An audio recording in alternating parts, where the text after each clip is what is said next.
നമസ്കാരം, ദീപിക ന്യൂസിലേക്ക് സ്വാഗതം. പ്രധാന വാർത്തകൾ. ആര് എപ്പോൾ എങ്ങനെ ഒരു രാജ്യത്തേക്ക് പ്രവേശിക്കണമെന്ന് തീരുമാനിക്കാൻ ഓരോ രാജ്യത്തിനും അവകാശമുണ്ടെന്ന് ലയോ 14 മാർപ്പാപ്പ. എന്നാൽ കുടിയേറ്റക്കാരായി എത്തപ്പെട്ടവരോട് മനുഷ്യത്വപരമായി പെരുമാറാൻ എല്ലാവർക്കും ബാധ്യതയുണ്ടെന്നും അദ്ദേഹം പറഞ്ഞു.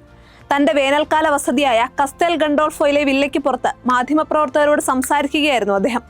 അമേരിക്കയുടെ അതിർത്തികൾ തുറന്നിടണമെന്ന് ആരും ആവശ്യപ്പെടുന്നില്ല. ആളുകളെ എപ്പോൾ എങ്ങനെ രാജ്യത്തേക്ക് പ്രവേശിപ്പിക്കണമെന്നത് ആ രാജ്യത്തിന്റെ വിവേചനാധികാരമാണ്. അതേസമയം ഇക്കാര്യത്തിൽ ചില മനുഷ്യത്വപരമായ കാര്യങ്ങൾ പാലിക്കേണ്ടതുണ്ട്. അമേരിക്കയിൽ ഡൊണാൾഡ് ട്രംപിന്റെ കുടിയേറ്റ നയങ്ങളെ വിമർശിച്ച് US conference of Catholic bishops പുറപ്പെടുവിച്ച സന്ദേശത്തെക്കുറിച്ചുള്ള ചോദ്യത്തിനായിരുന്നു മാർപ്പാപ്പയുടെ പ്രതികരണം. കുടിയേറ്റക്കാരെ കൂട്ടത്തോടെ നാടുകടത്തുന്നതിനെയും മനുഷ്യത്വരഹിതമായി പെരുമാറുന്നതിനെയും ബിഷപ്പുമാർ ഇടയലേഖനത്തിൽ വിമർശിച്ചിരുന്നു.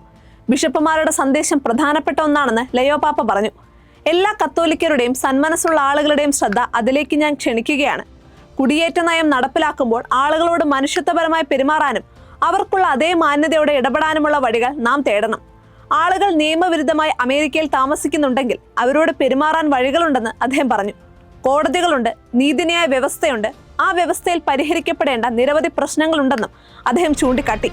ശബരിമല സ്വർണ്ണക്കൊള്ളയിൽ മുൻ ദേവസ്വം പ്രസിഡന്റ് A. പത്മകുമാർ അറസ്റ്റിൽ.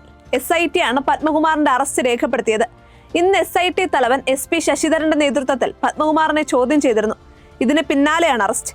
തിരുവനന്തപുരത്ത് രഹസ്യ കേന്ദ്രത്തിലായിരുന്നു ചോദ്യം ചെയ്യൽ നടന്നത്. പത്മകുമാറിനെ ഉടൻ കൊല്ലം വിജിലൻസ് കോടതിയിലേക്ക് കൊണ്ടുപോകും. 2019 ശബരിമലയിലെ ദ്വാരപാലക ശില്പത്തിലെ സ്വർണവും കട്ടിളപ്പാളികളും അറ്റകുറ്റപ്പണിക്കായി കൊണ്ടുപോകുമ്പോൾ ചുമതലയിലുണ്ടായിരുന്നത് പത്മകുമാറായിരുന്നു. ഉണ്ണികൃഷ്ണൻ പോറ്റിയെ സഹായിക്കാൻ പത്മകുമാർ നിർബന്ധിച്ചെന്നാണ് പ്രത്യേക അന്വേഷണ സംഘത്തിന് ദേവസ്വം ജീവനക്കാർ മൊഴി നൽകിയത്. കേസിൽ നേരത്തെ മുൻ ദേവസ്വം ബോർഡ് പ്രസിഡന്റായിരുന്ന N. വാസുവും അറസ്റ്റിലായിരുന്നു.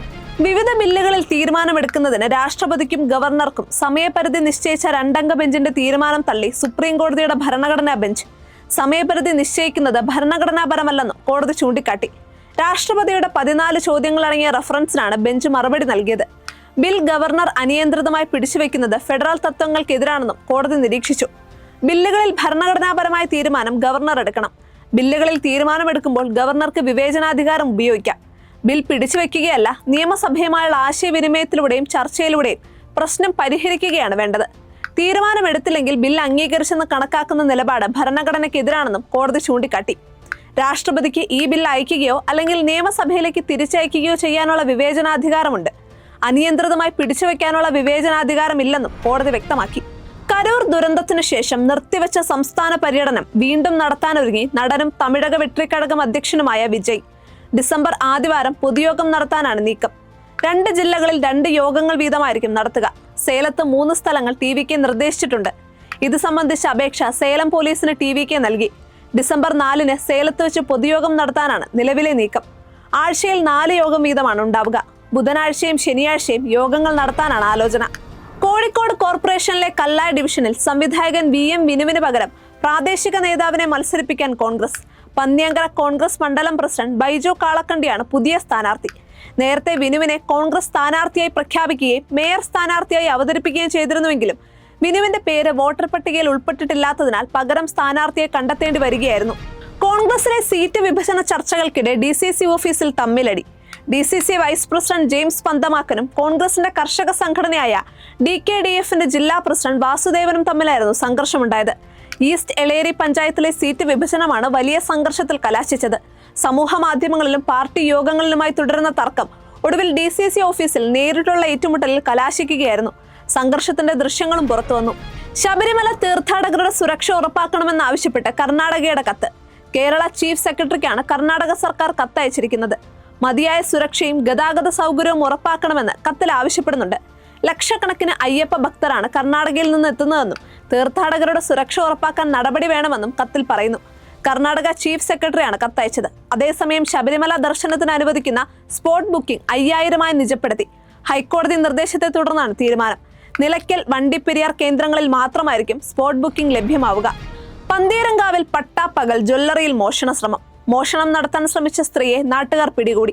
ഇവർ ആത്മഹത്യാ ശ്രമം നടത്തിയതോടെ ആളുകൾ ഇവരെ കെട്ടിയിടുകയും പോലീസിൽ ഏൽപ്പിക്കുകയും ചെയ്തു.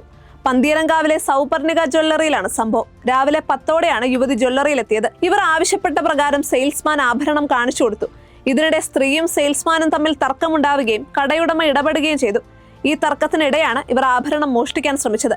ഇതോടെ ഇവരെ നാട്ടുകാരുടെ സഹായത്തോടെ പിടികൂടി. ഇതിനിടെ കയ്യിലുണ്ടായിരുന്ന മണ്ണെണ്ണ ഒഴിച്ച് ഇവർ തീ കൊളുത്താൻ ശ്രമിച്ചു. ഇത് നാട്ടുകാർ തടഞ്ഞു. പിന്നീട് പോലീസ് എത്തി ഇവരെ കസ്റ്റഡിയിലെടുത്തു.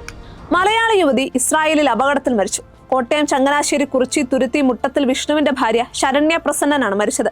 ഇസ്രായേലിൽ ഹോം നഴ്സ് ആയിരുന്നു ശരണ്യ. ചൊവ്വാഴ്ച അപകടത്തിൽപ്പെട്ടുവെന്നാണ് കുടുംബത്തിന് ലഭിച്ച വിവരം. ഇതോടുകൂടി പ്രധാന വാർത്തകൾ അവസാനിച്ചു.